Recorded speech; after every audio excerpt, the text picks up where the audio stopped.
ለጥቂት ጊዜ ልንቸገር እንችላለን።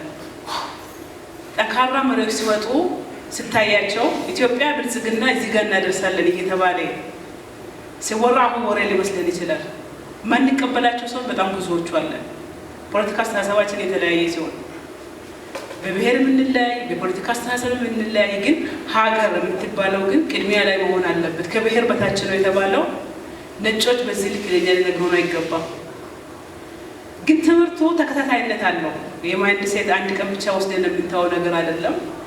ዩቲዩብ ላይ በጣም በርካታ ቪዲዮዎች አሉ። ማይንድ ሴት የምንቀርጽበት፣ የምንከታተልበት፣ ራሳችንን የምንቀይርበት፣ የማይጠቅሙ ሽኩቻ ውስጥ የምንውልበት፣ አገርን የማያሳድጉ ጄኔሬሽንን የማይለውጡ ለልጆቻችን እቺን ታክል ትርፍ የማያመጣ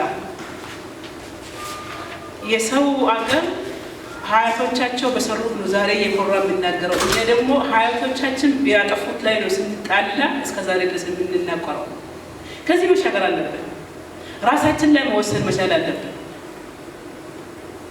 በስራ ቦታም ሆነ በመኖሪያ አካባቢም ሆነ በመንደራችን ላይ ሆነ ከዚህ አስተሳሰብ ወጥተን ኢትዮጵያ እኔ ኢትዮጵያዊ ነኝ ሀያቶች እኔ በሰራሁት ነው ብሎ ልጆቻችን የሚናገሩበትን አገር እንፍጠር እላለሁ። ዶክተርና ለሰጡን ጊዜ ከቲሞቻቸው ጋር መጥቶ ስላመጡልን ስልጠና ከልብ እናመሰግናለን። ሌላ ጊዜ ደግሞ ክፍለ ከተሞችን በተገኙበት በተለያዩ ስልጠና ላይ እንጋብዛቸዋለን። ስለመጡም ስለሰጡን ከልብ አመሰግናለሁ። አመስግኑልኝ።